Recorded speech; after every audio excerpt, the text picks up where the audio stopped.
una inflación distinta a la que conocemos nosotros con revolución industrial. No tiene que ver con el capitalismo. No tiene que ver con el capitalismo. Se tantea la parte capitalista, pasa de estatismo feudal, agrario, por algunas industrias, les pasa de esa etapa a la industrialización socialista. Pero eso lo vamos a ver específicamente cuando veamos revolución rusa.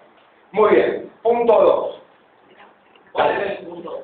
¿Por qué el liberalismo es una de las causas de la guerra? Explicar a partir de las pretensiones coloniales de Alemania que explicar con la próxima revolución. El imperialismo es una de las causas ya que los países desarrollados querían ampliar cada vez más su territorio, pero el problema era que no había más territorio para ampliar. Un buen ejemplo sería el de Alemania y Marruecos. Alemania quiere expandirse, así que ofreció a su hermano Marruecos su apoyo para reducir las presiones de Francia que permitía a los países restaurar los países. En un provocativo de fuerza, el Kaiser desembarcó en Wagner, donde fue aclamado por la multitud.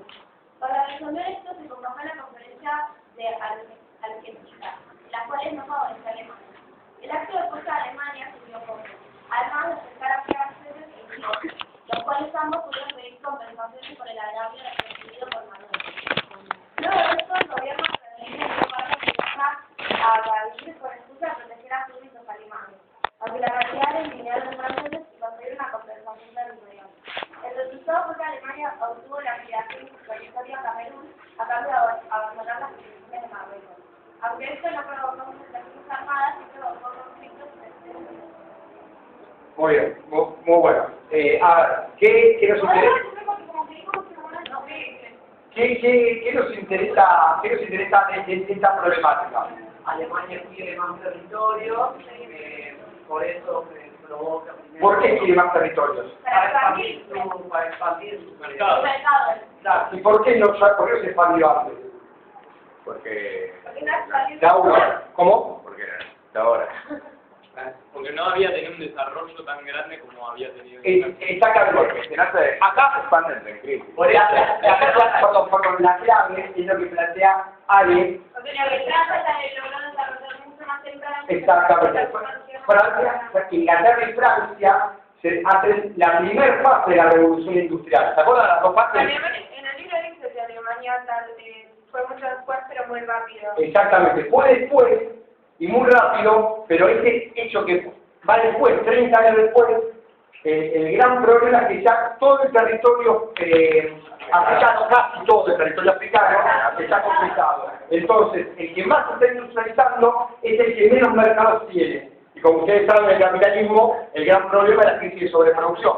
Entonces, esta es la problemática que liga economía con política, economía con Primera Guerra Mundial, el despasaje de Alemania. Más allá de todo el problema, Marruecos es un simple ejemplo de que al ser uno de los últimos territorios que se está conquistando, Alemania presiona sobre eso. El tema es la consecuencia. Las consecuencias son dos. La primera es, ingleses y franceses se dan cuenta del peligro alemán y dicen, bueno, nosotros ya tenemos todos los territorios, ustedes miran sus mapas, tienen todos los territorios, ya está.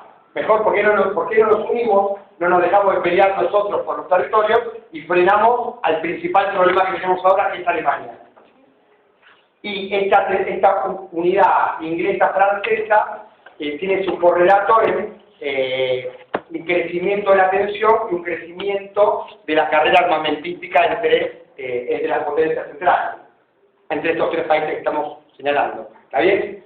Digo, conceptualmente, Marruecos es un ejemplo. Si el Kaiser desembarcó, se fue levantado en anda, está bien que los apuesto porque yo pedí el ejemplo, pero lo que nos interesa no son esos nombres, ni los países, ni las fechas, sino el concepto de Alemania desfasada, económica y su economía con su territorio, y cómo este hecho, su presión en África, hace que se unan las otras potencias y crecimiento de la carrera armamentística. ¿Bien? Imperialismo listo. Vamos a la 3 con Santi. ¿Por qué el nacionalismo es considerado otra de las causas de la guerra? Analizando los supuestos 10 y 15 y ejemplificarlo con la crisis balcánica. Está difícil. El nacionalismo fue otra causa de la guerra porque los países les daban a sus pueblos ideas a través de propaganda que fomentaban la creencia de que su país natal era mejor que los otros y que todas las decisiones que tomaba eran correctas correctas y eran por el bien ciudadano. El documento 10 demuestra el fervor patriótico que se les inculcó a los soldados mediante un discurso en el cual mencionaban la derrota de Alsacia y Lorena frente a los alemanes. El documento 15 muestra el patriotismo de los soldados franceses y alemanes y las ansias de servir a su país por medio de la guerra. También muestra cómo los socialistas se imponen a la guerra, pero al ver que sus esfuerzos pacifistas son inútiles, terminan y se unen para ayudar a su país. Muy buena respuesta, ¿eh? Yo no me acuerdo muy bien. El 10 que decía... El 10 Bueno, el 10 es el de la exaltación patriótica, ¿no? claro, el 10 es un discurso que da Un líder francés. Un líder francés. No está aquí. Ah, la revancha francesa. Muy bien. Perfecto. acá está el... Como yo no llegué, estaba haciendo con ellos para no puedo contestar lo de la Pero terminemos con esto y después vamos a principal cánica. Digamos la pregunta en dos partes. Muy interesante, muy completita la respuesta.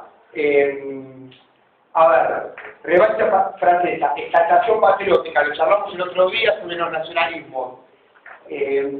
Quizás nos hace un poquito agua lo del socialismo, que no tenemos por qué entenderlo. Digo, lo que tenemos es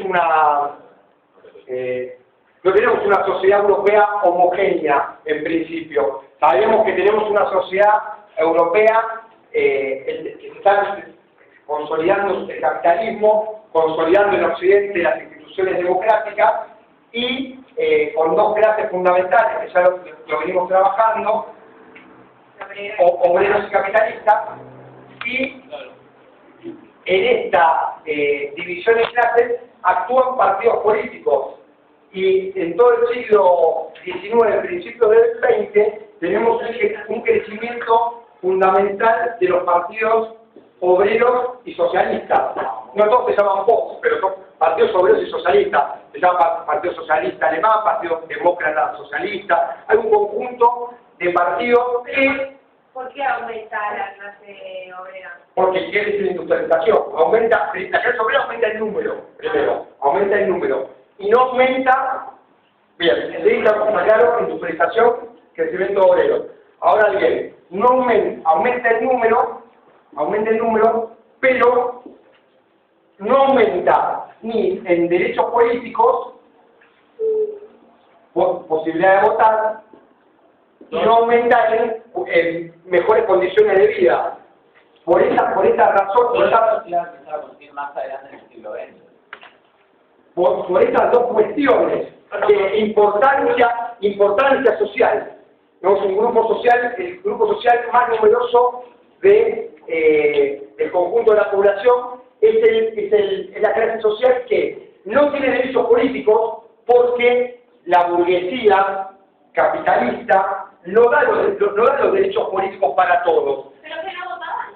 Bien, no votaban. Había democracia, déjame una idea que es importante. Había democracia política, pero restringida, ¿sí? O sea, decía, el argumento no era, ahora el argumento era, ponían distintos niveles de riqueza o de educación para el voto. Por ejemplo, si tenías el secundario terminado, podías votar. Si no lo tenías terminado, no podías. Exactamente, o determinados niveles de riqueza. O si tenías más de 1.000 pesos, podías votar, y si tenías menos, no.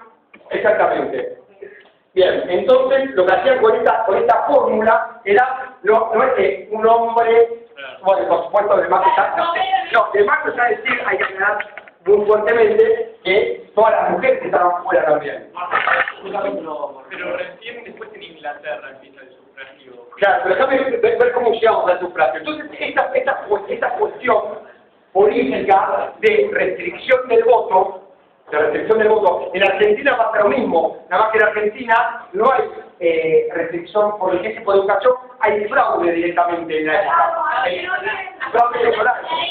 Hasta la derecha de Peña hay fraude electoral, que en el fondo busca lo mismo que imponer un nivel de riqueza de educación, es dejar afuera a la mayoría de la población. ¿Por qué se querían dejar afuera la mayoría de la población? Porque había... Tenían controlado un poco más lo que iba a ser el resultado. Claro, porque la fórmula que ellos pensaban es que la gente vota con su bolsillo, vota, estoy dando una metáfora, que la gente vota de acuerdo a sus intereses sociales, ¿no? Entonces que los obreros nunca votarían capitalistas. Entonces que si dejamos votar a la mayoría de la población obrera, van a ganar los partidos socialistas, que plantean? Plantean que plantean muchas cosas, pero la fundamental es que no hay la propiedad privada de los medios de producción, no tiene que existir.